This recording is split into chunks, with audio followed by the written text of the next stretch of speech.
بسم الله الرحمن الرحيم. السلام عليكم ورحمة الله وبركاته. إن الحمد لله نحمده ونستعينه ونستغفره ونعوذ بالله من شرور أنفسنا وسيئات أعمالنا. من يهده الله فلا مضل له ومن يضلل فلا هادي له. أشهد أن لا إله إلا الله وحده لا شريك له وأشهد أن محمدا عبده ورسوله لا نبي بعده. اللهم صل وسلم وبارك على عبدك ونبيك محمد وعلى آله وصحبه ومن اهتدى بهديه إلى يوم القيامة. قال الله جل وعلا: يا أيها الذين آمنوا اتقوا الله حق تقاته ولا تموتن إلا وأنتم مسلمون. أما بعد, ikhwani wa akhwati fillah rahimani wa rahimakumullah. Alhamdulillah, segala puji bagi Allah Subhanahu wa taala, Ar-Rahman Ar-Rahim, Zat yang Maha Pengasih, Zat yang Maha Penyayang, yang rahmatnya begitu luasnya bagi kita hambanya. Walillahil hamdu wal minnah. Segala puji bagi Allah Subhanahu wa taala yang segala nikmat dan karunia-Nya tidak akan mungkin bisa kita hitung. Wa in ta'uddu ni'matallahi la tuhsuha. Jika engkau ingin menghitung nikmat Allah, kamu tidak akan sanggup bisa menghitungnya. Menghitung nikmat Allah Subhanahu wa taala saja mustahil bagi kita, maka bagaimana ikhwatal iman jika kita ingin mensyukuri satu demi satu dari nikmat Allah Subhanahu wa taala? Maka tidak kata lain sebagaimana Nabi sallallahu alaihi wasallam, beliau di dalam doanya beliau mengucapkan, anta kama athnaita ala nafsik la uhsi thana'an 'alaik anta kama athnaita ala nafsik. Ya Allah, aku tidak akan sanggup untuk mengumpulkan kalimat-kalimat pujian yang layak untukmu. Engkau ya Allah adalah zat yang maha berhak untuk memuji, zatmu yang maha agung dan maha mulia. Ikhwatal iman rahimani wa rahimakumullah. Alhamdulillah, pada kesempatan ini kita masuk ke bab 5, dakwah kepada syahadat la ilaha illallah. Hubungan antara bab ini dengan bab-bab sebelumnya adalah sangat erat sekali. Ikhwatal iman rahimani wa rahimakumullah. Di bab-bab terdahulu kita telah mengkaji. Di bab pertama kita membahas tentang mengenal tauhid dan kewajiban tauhid serta hakikat tauhid. Di bab berikutnya yang kedua, penulis menjelaskan kepada kita keutamaan tauhid. Kemudian di bab ketiga, penulis mengajarkan kepada kita, menjelaskan kepada kita tentang keutamaan bagi mereka yang merealisasikan tauhid dengan sebenar-benarnya. Bahwa dia akan masuk surga tanpa hisab dan tanpa azab. Kemudian di bab keempat, penulis mengajarkan kepada kita tentang bahaya kesyirikan. Itu artinya lawan dari tauhid itu sendiri. Dan kemudian seseorang yang telah memahami 4 bab ini, ya, dengan pemahaman yang benar, tahu akan kemuliaan tauhid, ya, mengenali tauhid, mengenali bagaimana kemuliaan tauhid dan bagaimana merealisasikannya, mengetahui lawan dari tauhid yaitu syirkul akbar dan syirkul asghar, segala sesuatu yang menafikan tauhid atau mengurangi nilai tauhid, ya, serta mengetahui tentang bid'ah dan dosa-dosa dan maksiat, maka orang yang telah memahami ilmu ini, dia telah memiliki kemampuan untuk berdakwah mengajak ke jalan Allah Subhanahu wa taala. Karena seseorang yang tahu tentang suatu ilmu tertentu, tidak boleh dia menyimpan ilmu itu di dalam dirinya. Ya, kemudian dia menguncinya, dia mengkhususkan hal itu untuk dirinya sendiri. Tidak diperkenankan seperti ini. Harusnya dia menuntut ilmu, setelah dia mengetahui sesuatu, dia mengajak orang lain, ya, mengajak orang lain untuk beriman sebagaimana dia telah diberi kemuliaan oleh Allah Subhanahu wa taala dengan iman tersebut. Ikhwatal iman rahimani wa rahimakumullah. Itulah di antara hikmah dalam surat Wal 'Asr. Wal 'asri innal insana lafi khusrin illa alladziina aamanu wa 'amilus shalihat wa tawassaw bil haqq wa tawassaw bis sabr. Demi waktu, sesungguhnya semua manusia berada dalam kerugian kecuali mereka yang beriman, beramal saleh, saling menasihati dengan kebenaran dan saling menasihati dengan kesabaran. Jelas sekali ikhwatul iman bahwa seseorang yang beriman dan beramal saleh saja belum menyelamatkan dirinya dari kerugian. Ya, kita semua berharap agar tidak menjadi orang yang merugi. Maka bagaimana supaya kita tidak merugi dengan sebenar-benarnya? Adalah iman, amal saleh, saling menasihati dengan kebenaran, saling menasihati dengan kesabaran. Alladzina amanu wa 'amilus shalihat wa tawasaw bil haqq wa tawasaw bis sabr. Saling menasihati dengan kebenaran dan saling menasihati dengan kesabaran. Saudaraku fillah rahimani wa rahimakumullah. Umat ini juga adalah umat yang terbaik. Perhatikan apa yang menjadi penyebab umat Muhammad sallallahu alaihi wasallam menjadi umat yang terbaik. Di dalam surat Ali Imran ayat 110, Allah Subhanahu wa taala berfirman, "Kuntum khaira ummatin ukhrijat lin-nas, ta'muruna bil ma'ruf wa tanhauna 'anil munkar wa tu'minuna billah." Kalian adalah umat yang terbaik. Kalian umat terbaik yang dimunculkan oleh Allah Subhanahu wa taala di hadapan seluruh umat manusia. Kenapa kita menjadi umat yang terbaik? Ta'muruna bil ma'ruf wa tanhauna 'anil munkar wa tu'minuna billah. Engkau mengajak kepada hal yang ma'ruf, mengajak kepada hal yang baik. Kalian mencegah dari hal-hal yang munkar dan kalian beriman kepada Allah Subhanahu wa taala. Kita tahu ikhwatal iman bahwa iman ini, iman kepada Allah lebih utama ketimbang amar ma'ruf dan nahi munkar. Tapi didahulukannya amar ma'ruf dan nahi munkar ini untuk menunjukkan spesial dan keutamaan dari umat Muhammad sallallahu alaihi wasallam adalah umat ini adalah umat dakwah. Umat yang memang memiliki misi di dalam kehidupannya. Apapun profesi kita, apakah seorang guru, ataukah seorang murid, ataukah seorang profesor, atau seorang dokter, seorang pejabat, ya, birokrat, apapun itu posisinya, dia ketika dia seorang muslim, maka dia memiliki misi sebagai seorang dai, berdakwah. Setidaknya berdakwah dengan kondisi dirinya, bahwa dirinya mencerminkan bahwa dirinya adalah sebagai umat Muhammad sallallahu alaihi wasallam yang menjalankan sunnah-sunnah beliau, menjalankan ketentuan syariat beliau sallallahu alaihi wa ala alihi wa sahbihi wasallam. Ikhwatal iman rahimani wa rahimakumullah. Di dalam surat Ali Imran ayat 104, Allah Subhanahu wa taala berfirman, "Waltakum minkum ummatu yad'una ila al-khair wa ya'muruna bil ma'ruf wa yanhauna 'anil munkar wa ulaika humul muflihun." Hendaklah jadilah kalian ini suatu umat yang mengajak kepada kebaikan, mencegah dari hal-hal yang mengajak kepada kebaikan, memerintah kepada hal yang ma'ruf, mencegah dari perbuatan yang munkar, dan mereka lah orang-orang yang sukses. Ikhwatal iman rahimani wa rahimakumullah, tidak dibenarkan bagi seorang muslim mengetahui suatu kebenaran kemudian dia mendiamkan kebenaran itu tersimpan di dalam dirinya saja.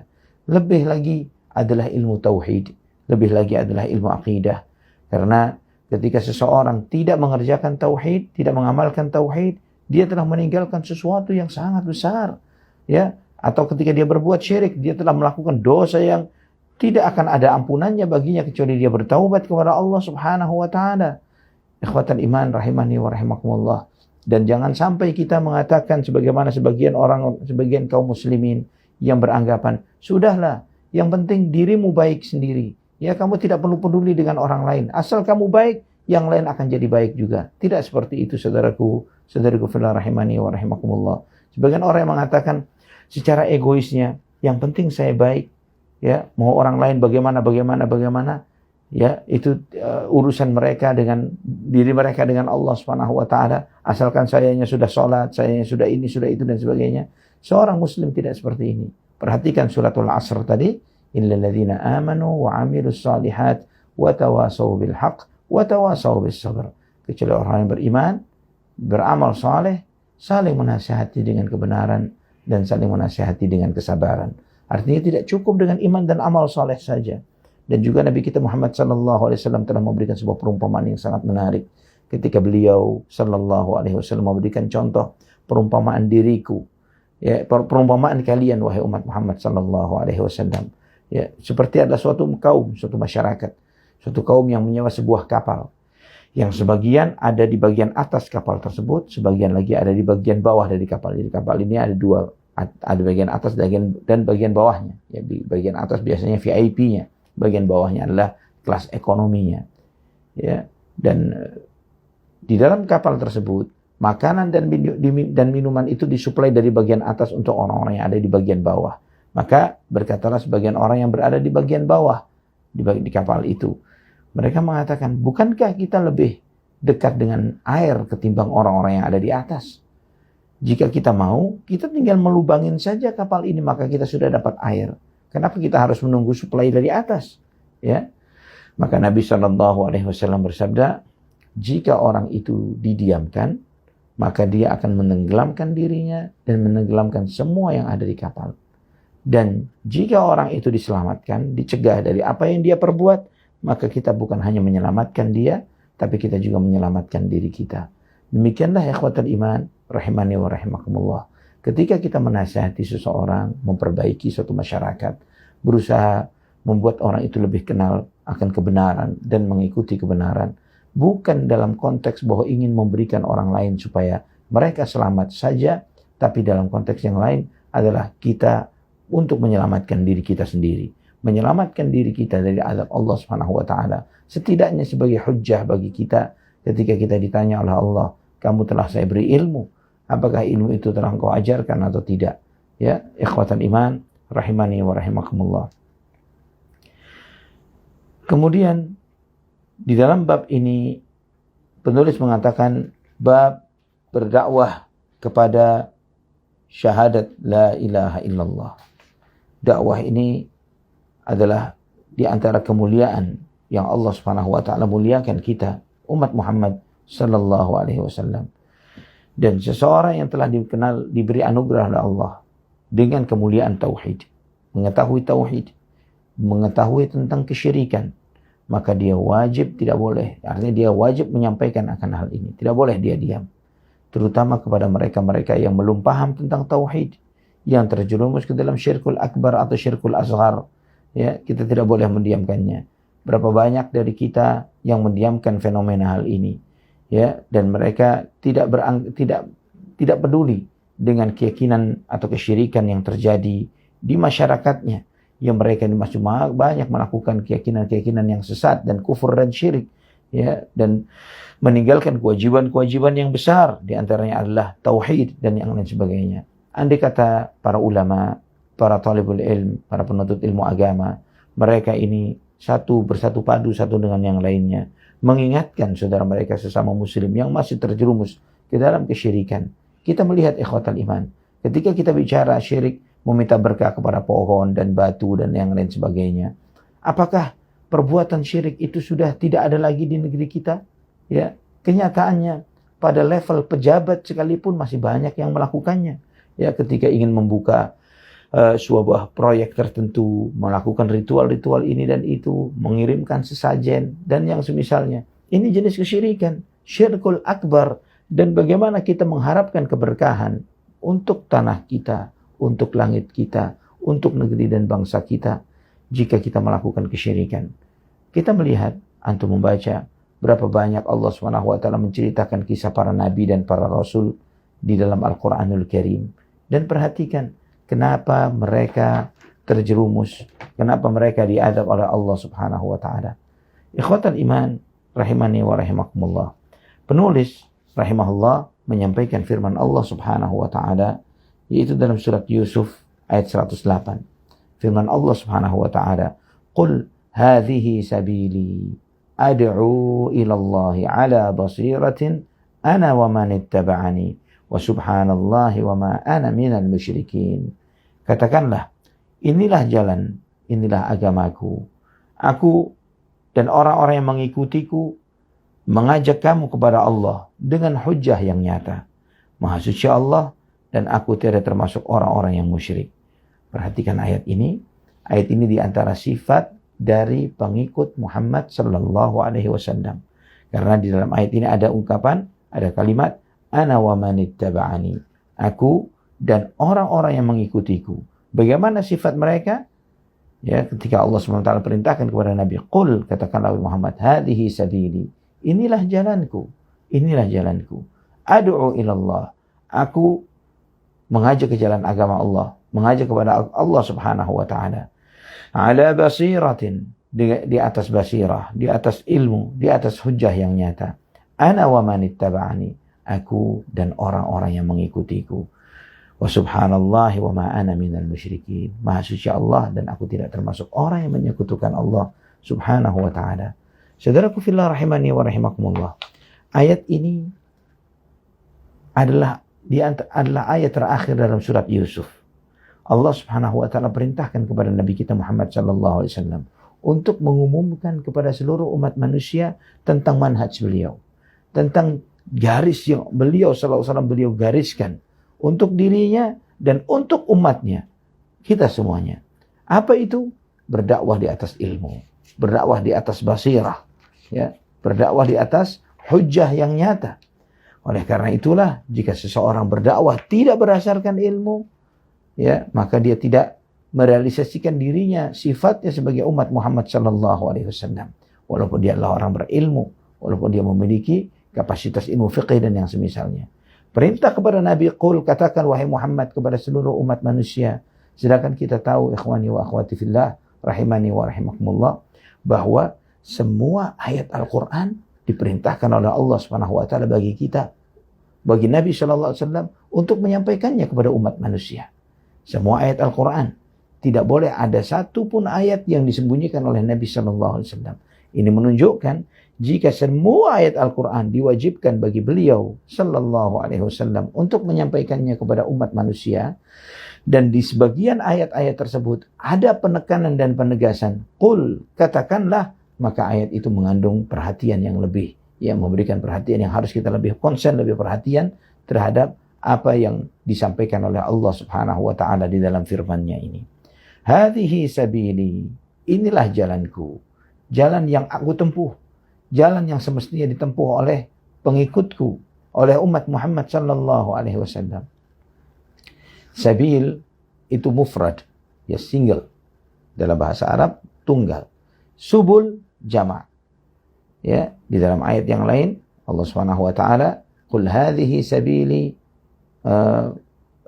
wa anna hadha sirati mustaqiman fattabi'uhu wa la tattabi'us subul fatafarraqa bikum an sabilihi. Ya, dan inilah jalanku yang lurus, maka ikutilah, dan janganlah kalian mengikuti subul, jamak dari sabil. Janganlah kalian mengikuti jalan-jalan yang lain.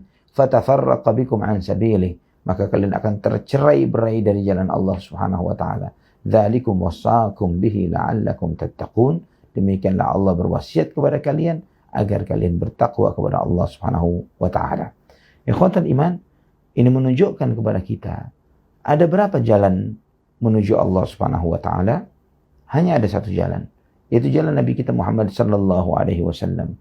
Jalan yang digariskan oleh beliau, jalan tauhid, jalan ittiba'. Tauhid, beribadah hanya kepada Allah Subhanahu wa taala. Ittiba', mencontoh Rasulullah sallallahu alaihi wasallam. Tidak lebih dari itu. Tidak ada jalan lain. Semua pintu-pintu menuju Allah tertutup kecuali pintu Muhammad bin Abdullah sallallahu alaihi wasallam, pintu Nabi kita Muhammad sallallahu alaihi wasallam. Maka jika ada seseorang bertaqarrub, mendekatkan diri kepada Allah Subhanahu wa taala, mencari jalan menuju Allah Subhanahu wa taala selain jalan yang telah digariskan oleh Nabi kita Muhammad sallallahu alaihi wasallam, maka dia tidak akan menemui jalan tersebut. Dia pasti ketemu dengan jalan buntu.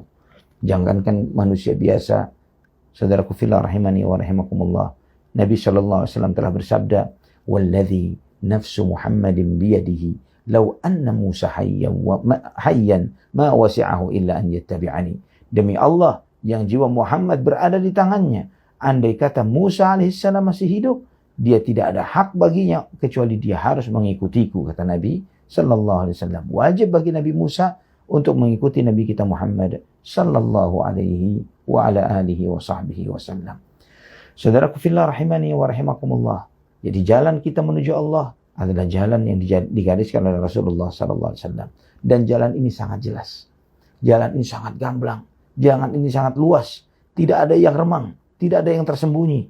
Oleh karena itulah Allah perintahkan kepada kita seluruh umat Muhammad sallallahu alaihi wasallam setiap rakaat salat, ihdinas siratal mustaqim. Ya Allah, tunjukilah kami jalan yang lurus. Perintah ini menunjukkan kepada kita apa, saudaraku fillah rahimani wa rahimakumullah? Menunjukkan bahwa jalan itu begitu luasnya, muat bagi seluruh umat Muhammad sallallahu alaihi wasallam. Jalan itu jalan yang lurus, dan semakin lurus suatu jalan, semakin cepat untuk sampai ke tujuan. Ya, semakin jalan itu berkelok, semakin jauh kita akan sampai. Dan jalan Nabi kita Muhammad SAW adalah jalan yang lurus. Dan jalan itu terang benderang, rambu-rambunya tidak ada yang remang-remang. Sebagaimana sabda beliau sallallahu alaihi wasallam, "Taraktukum 'ala al-mahajjatil bayda, lailuha kanahariha, la yazighu 'anha illa halik." Aku tinggalkan kalian di atas sebuah jalan yang terang benderang. Saking terang dan benderangnya, malamnya seperti siangnya. Berbeda dengan tol di negeri kita. Ya, kalau kita menjalani tol, misalnya tol Cipali, ya terangnya di sebagian tempat saja.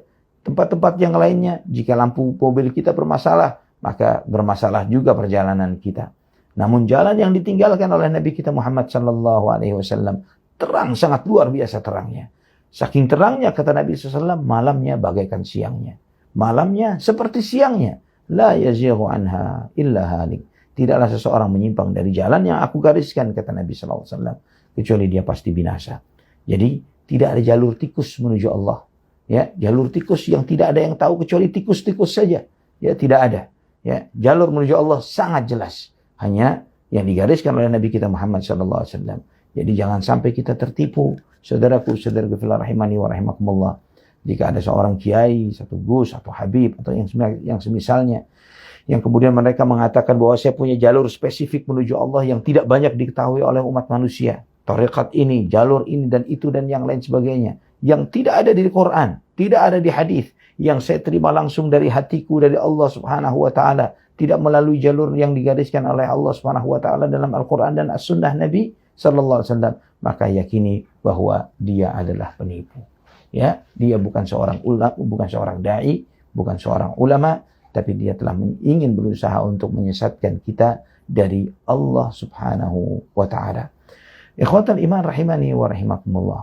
Dan juga perhatikan doa ini. Ihdinas siratal mustaqim. Tunjukilah kepada kami, ya Allah, jalan yang lurus. Pertanyaannya, kenapa kami? Ihdina. Walaupun kita sholat sendiri, kita tetap membaca, bukan ihdini, tapi ihdina. Tunjukilah kami, ya Allah. Bukan tunjuki aku, walaupun kita sholat sendirian. Kenapa? Ini menunjukkan kepada kita bahwa umat Muhammad SAW bukanlah umat yang egois, yang mementingkan dirinya sendiri, tapi berharap orang lain juga mendapatkan hidayah.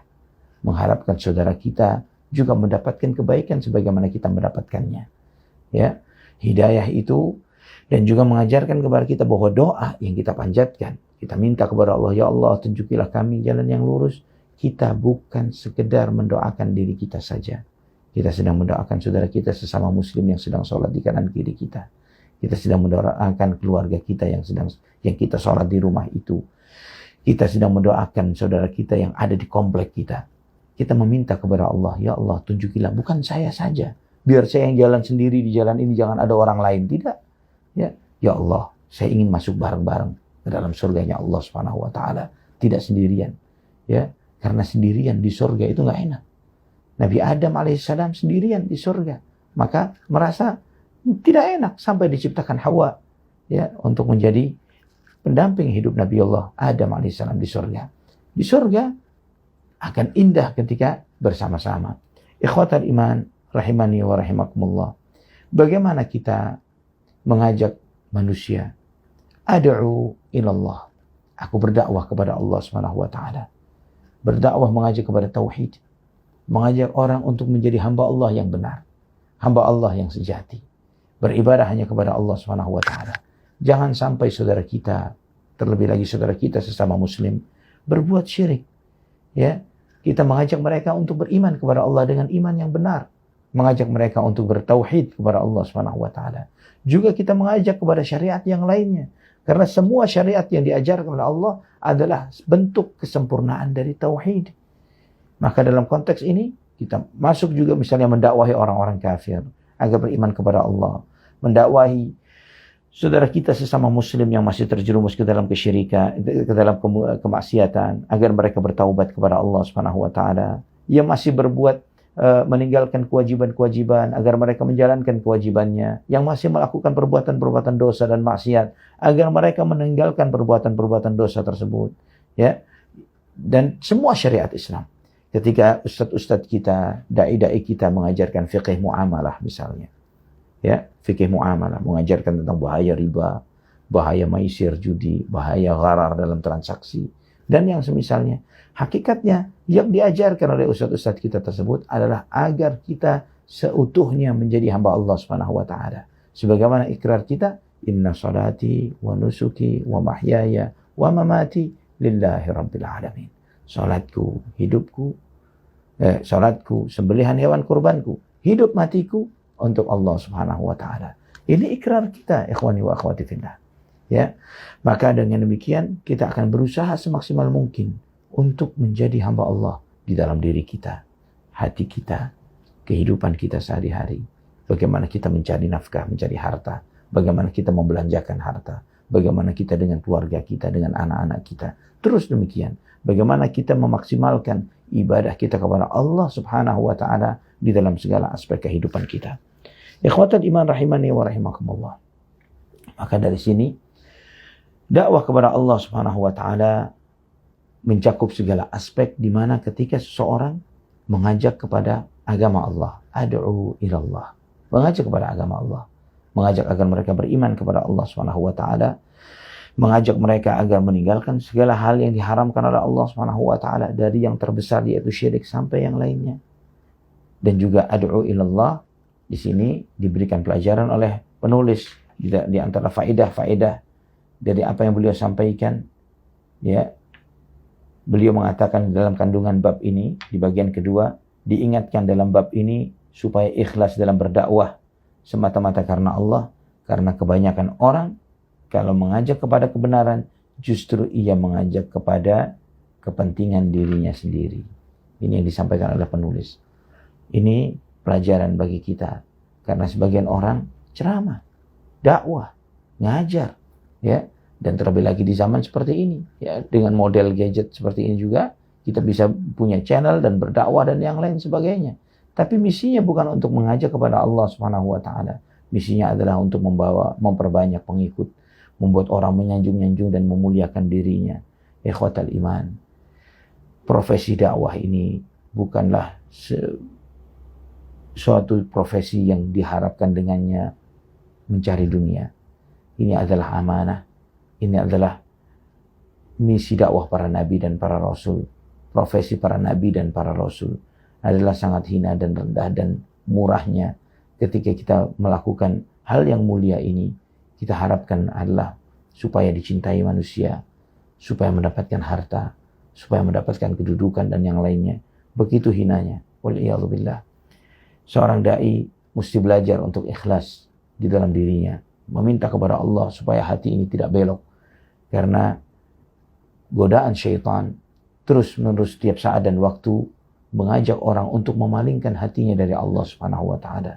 Ketika banyak yang memuji, banyak yang menyanjung, banyak yang memuliakan, banyak begini dan begitu, maka mulailah hati ini tertipu dengan bisikan-bisikan syaitan. Ikhwatan iman rahimani wa rahimakumullah. Maka dakwah itu harus diniatkan ikhlas, mengharapkan wajah Allah Subhanahu wa taala, untuk menegakkan syariat Allah Subhanahu wa taala, agar manusia ini beribadah kepada Allah dengan benar, beribadah kepada Allah dengan sesuai dengan apa yang digariskan oleh Allah Subhanahu wa taala. Tidak ada maksud yang lain, tidak ada tujuan yang lain. Apakah manusia memuji kita? Apakah manusia mencela kita, menghina kita karena apa yang kita lakukan? Lupakan itu semuanya. Ya, terus berjalan, terus berjalan. Di antara kiat untuk ikhlas, di antara kiat untuk ikhlas terus beramal.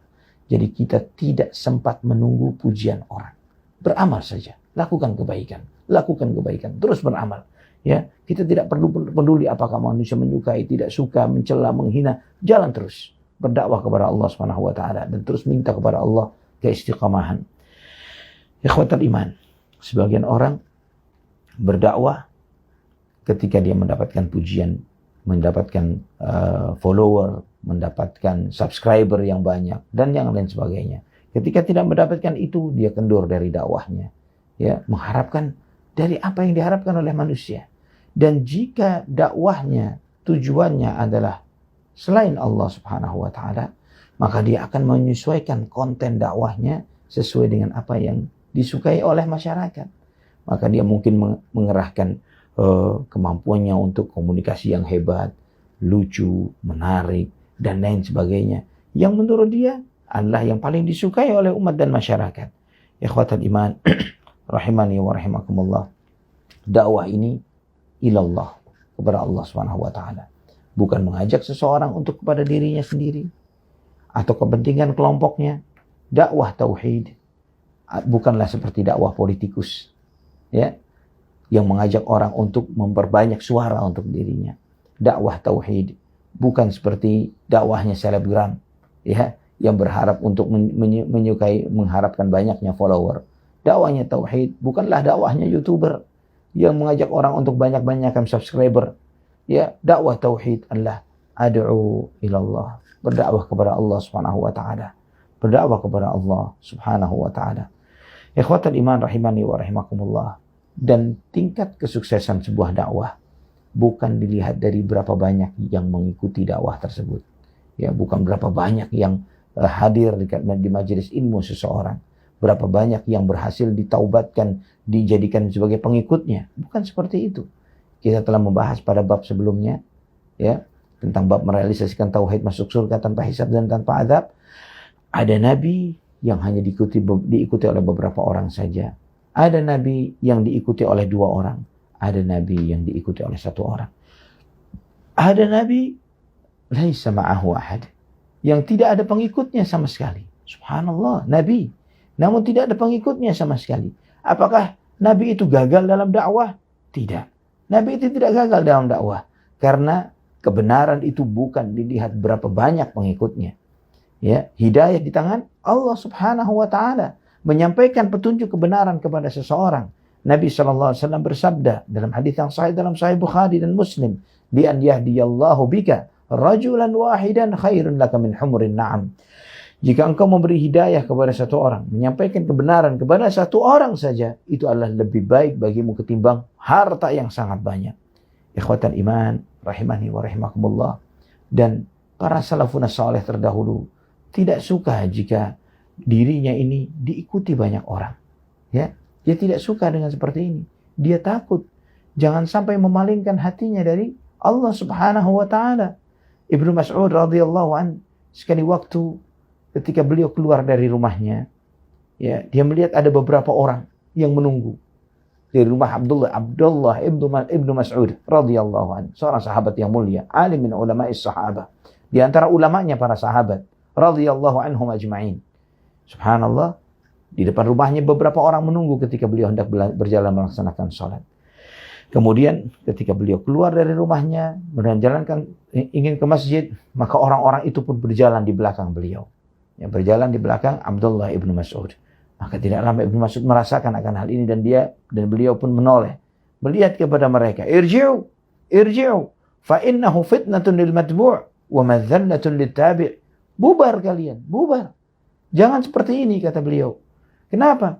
Karena jika kalian melakukan hal ini, mengikuti saya seperti itu akan menjadi fitnah bagi aku yang kalian ikuti. Dan itu kehinaan bagi diri kalian. Allah Subhanahu wa ta'ala muliakan kita, ya ikhwatal iman.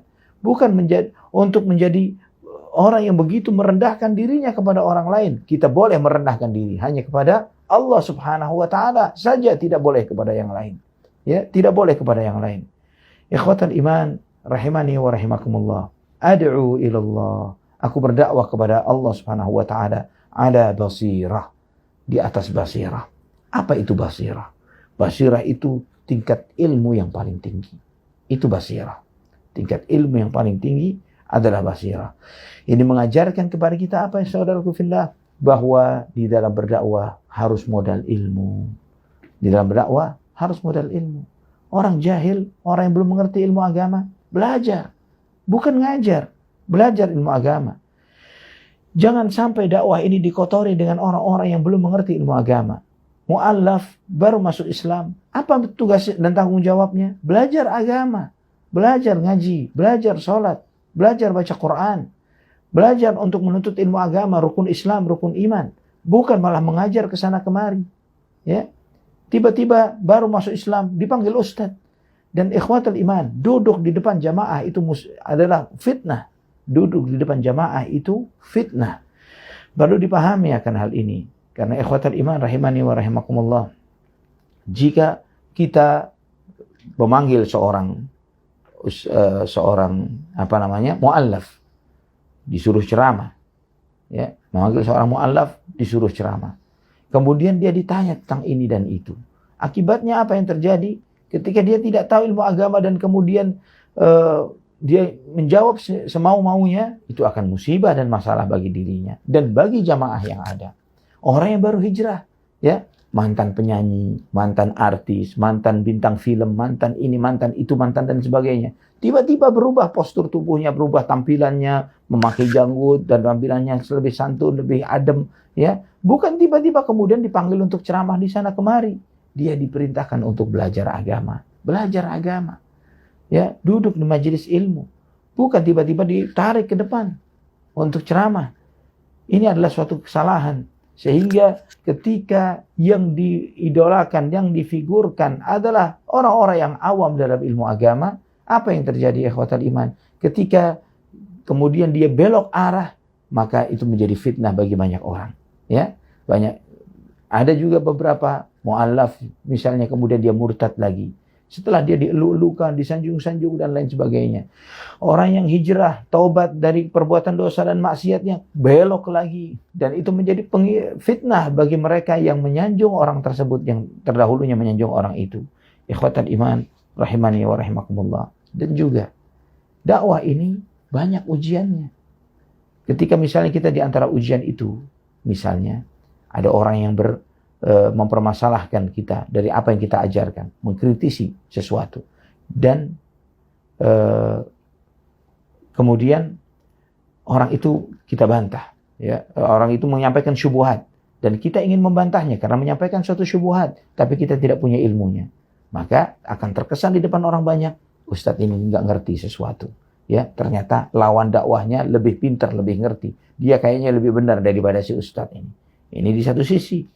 Ya, di sisi yang lain, apalagi kalau misalnya dia menjawab dengan sengawur-ngawur yang penting dirinya menang. Ini lebih berbahaya lagi, ikhwani wa akhwati fillah rahimani wa rahimakumullah. Dan juga yang berikutnya adalah seorang dai harus tahu ilmu yang ingin diajarkan. Halal, yang mana yang halal, yang mana yang haram, yang mana yang baik dan mana yang buruk. Jangan sampai dia mengajarkan ini haram, padahal halal dalam Islam. Atau ini halal, padahal haram dalam Islam. Berapa banyak kita dakwah ini terkontaminasi dan dikotori dengan orang-orang yang seperti ini. Dakwah itu harus bermodalkan ilmu. Tahu mana yang hak dan mana yang batil. Merujuk kepada para ulama. Ikhwatan iman rahimani wa rahimakumullah. Dan juga ketika menjawab syubhat pun diajarkan oleh Allah Subhanahu wa taala. Allah berfirman dalam surat An-Nahl ayat 125. Ud'u ila sabili rabbika bil hikmah wal mau'izatil hasanah wajadilhum billati hiya ahsan. Ajaklah ke jalan Tuhanmu dengan penuh bijaksana, dengan suri tauladan, dengan nasihat yang baik, dan berdebatlah kau dengan mereka dengan cara yang terbaik. Wajadilhum billati hiya ahsan. Debatlah mereka dengan cara yang terbaik.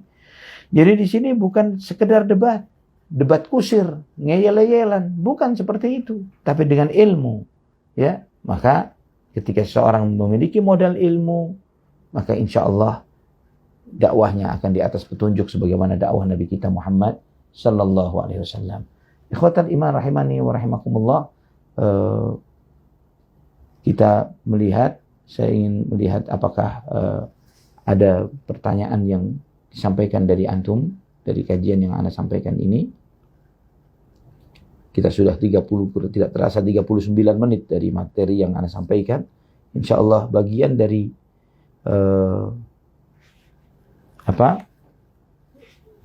ayat yang belum selesai kita kaji, ana wa manittaba'ani subhanallahi wa ma ana minal musyrikin, insyaallah kita bahas pada kajian hari Senin pagi ya Rabbi ya Karim. Ini ada pertanyaan yang disampaikan oleh antum. Assalamualaikum warahmatullahi wabarakatuh. Afwan Ustaz, bagaimana kiat kita untuk menghindari apa ini? Oh, baik.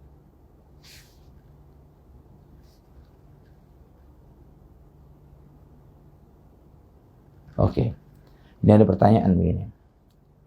Memang tidak live di YouTube, akhifillah, karena jika live di YouTube ini disupport oleh sebagian ikhwah, dan jika pagi seperti ini Anda takut mengganggu mereka. Anda takut mengganggu mereka, jadi apa yang bisa Anda lakukan dengan live di IG Anda, insya Allah mudah-mudahan yang sedikit ini bisa bermanfaat bagi kita semuanya. Wallahu a'lam bishawab.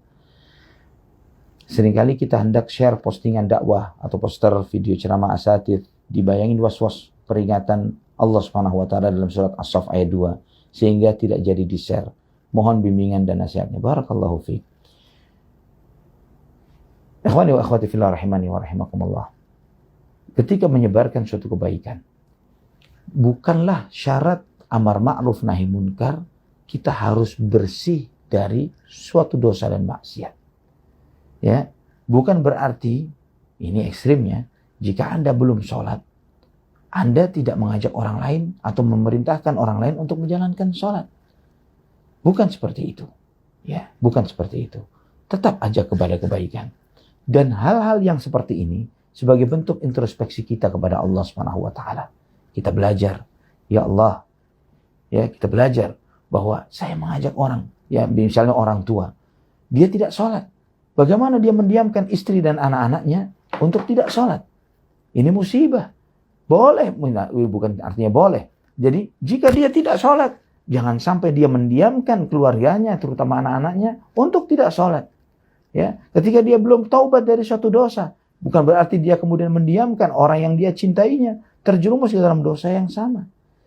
Dan setidaknya ketika kita mengajak kepada suatu kebaikan, ya, antum bisa baca dalam tafsir surat As-Saff ayat 2 ini, sebagaimana disampaikan oleh Syekh Abdul Rahman bin Nasir As-Sa'di rahimahullah, beliau menyampaikan bahwa bukanlah syarat dalam amar ma'ruf dan nahi munkar kita selamat dari dosa yang kita ingin peringatkan atau dari kebaikan kita sudah mengerjakan kebaikan yang ingin kita ajak. Walaupun itu kondisi yang paling idealnya, tapi setidaknya kita menyampaikan yang hak, mengajak kepada yang baik, mencegah dari yang munkar. Setidaknya adalah kita melakukan amanah dan tanggung jawab dari lisan. Ya, lisan ini ada haknya. Di antara haknya lisan adalah mengajak kepada kebaikan dan mencegah dari kemunkaran. Wallahu a'lam bishawab. Cara menghindari punya hati yang riya dan hasad. Barakallahu fiik. Yang paling mendasar adalah kita mengetahui bahwa hati kita sedang berpenyakit. Ketika kita sadar, maka kita berusaha untuk memperbaikinya. Ya. Dan memperbaikinya yang pertama, minta kepada Allah Subhanahu wa taala. Minta kepada Allah akhlak yang baik. Minta kepada Allah hati yang baik. Dan minta kepada Allah agar dijauhkan dari segala penyakit-penyakit hati. Minta kepada Allah Subhanahu wa taala. Dan kemudian belajar kepada para ulama. Banyak sekali pelajaran yang disampaikan oleh para ulama di dalam hal ini. Al-Imam Ibnu Qudamah rahimahullah, beliau mengajarkan di dalam buku beliau Mukhtasar Minhajul Qasidin tentang kiat-kiat bagaimana kita menjadi orang yang ikhlas supaya kita membersihkan hati dari segala penyakit dan kotorannya. Di antara kiatnya adalah ikhwatal iman, adalah dengan kita mengetahui betapa buruknya sifat-sifat itu yang jika ada pada diri seseorang. Ya, ada orang yang dengan suka hasad, iri, riya dan lain sebagainya. Kita benci kepada orang seperti itu.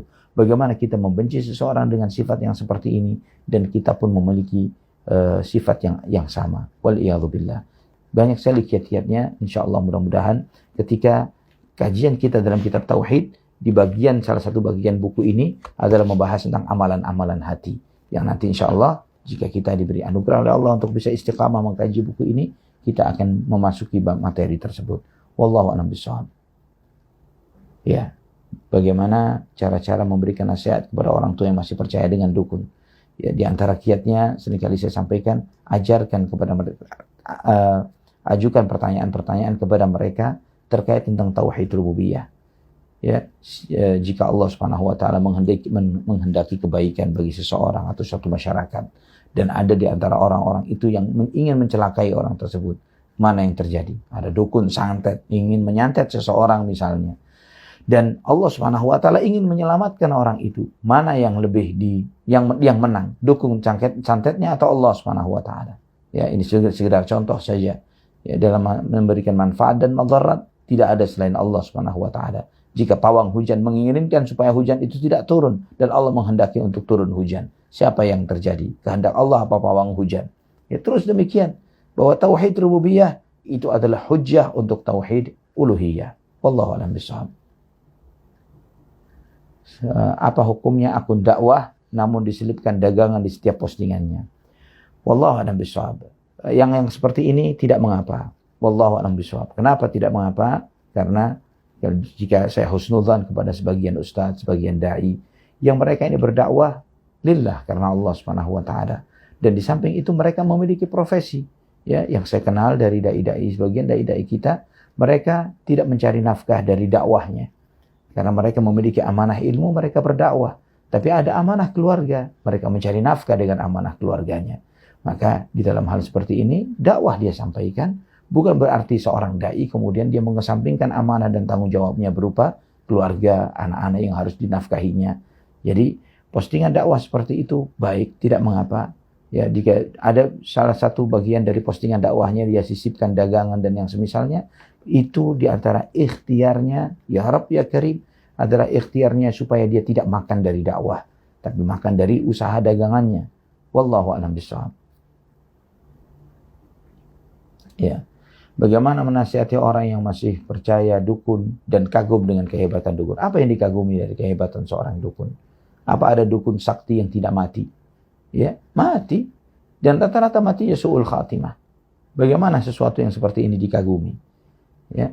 Ajak dia keliling ziarah ke kubur-kubur dukun-dukun yang sakti-sakti yang hebat-hebat. Semuanya mati.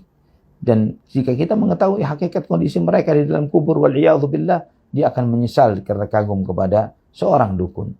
Ya, dukun itu tidak bisa menolak dari dirinya sendiri ketentuan Allah Subhanahu wa taala untuk mencabut nyawanya, mengirim malaikat mencabut nyawa kepada dirinya. Bagaimana kemudian yang seperti ini dikagumi? Allahul musta'an wala haula wala quwata illa billah.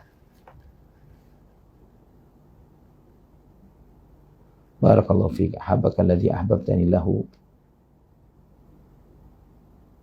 Naam. Bagaimana tips mengatasi futur saat disibukkan dengan pekerjaan? Di antara kiat supaya kita tidak futur adalah jangan lepas dari Al-Quranul Karim. Setiap hari baca Al-Quran. Ini adalah senjata yang paling kuat, ikhwatal iman. Al-Quran yang ada pada diri kita, itu yang Allah anugerahkan bagi kita, itu adalah nikmat yang besar. Ya, nikmat yang besar. Jangan sampai satu hari tidak baca Al-Quran. Sesibuk apapun. Kita punya 5 waktu sholat. Subuh, zuhur, asar, maghrib, isya. Manfaatkan salah satu dari 5 waktu ini. Baca Al-Quran. 1 halaman. Syukur-syukur kita bisa mentadaburi 1 ayat misalnya. Tadabbur dengan membaca 1 ayat dan terjemahannya. Kita mengambil ibrah dari ayat itu. Kita kaitkan dengan kehidupan kita hari itu. Kita kaitkan dengan bagaimana plus minus yang ada pada diri kita. Yang insya Allah dengan ini futur itu akan jauh berkurang. Baca Quran, baca Quran, baca Quran. Ya, jika antum membaca Al-Quran, insya Allah futur itu akan semakin jauh dari kita. Karena kesibukan-kesibukan dunia itu memalingkan. Dan hati itu bisa berkarat. Hati bisa berkarat. Ketika kita tidak memperbaikinya, memolesnya dengan baik, maka rusaklah hati ini. Maka pelajari, baca Al-Quran. Ya, baca Al-Quran untuk mengikis karatnya hati.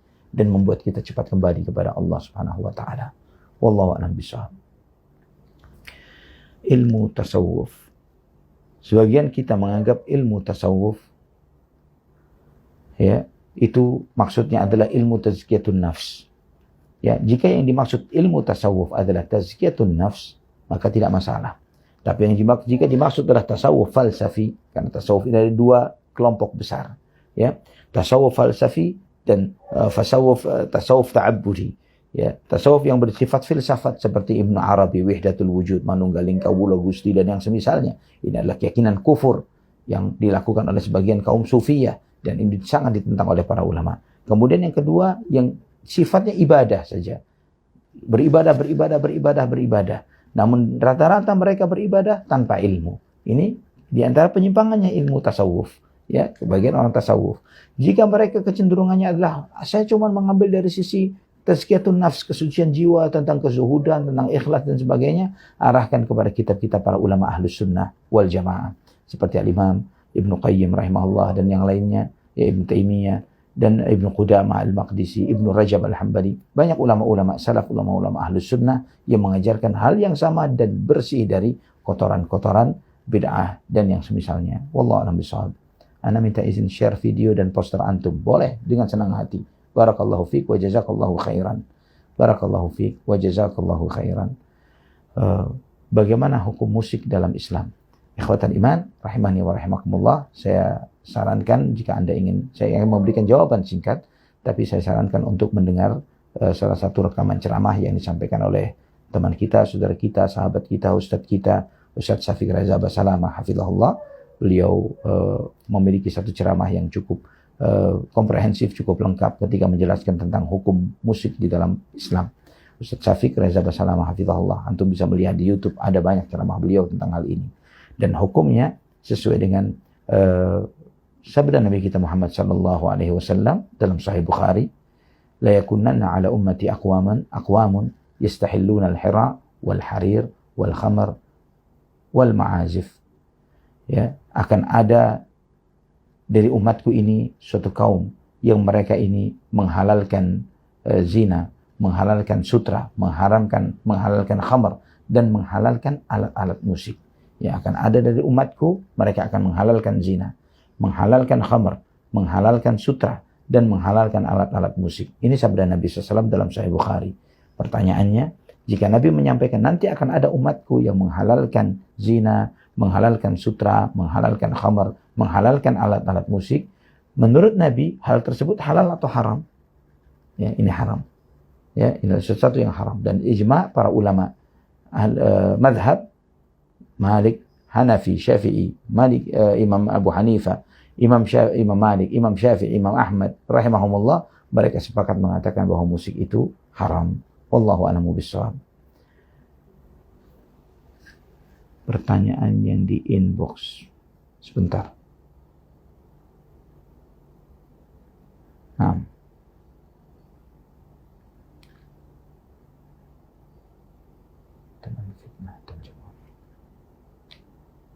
Ya.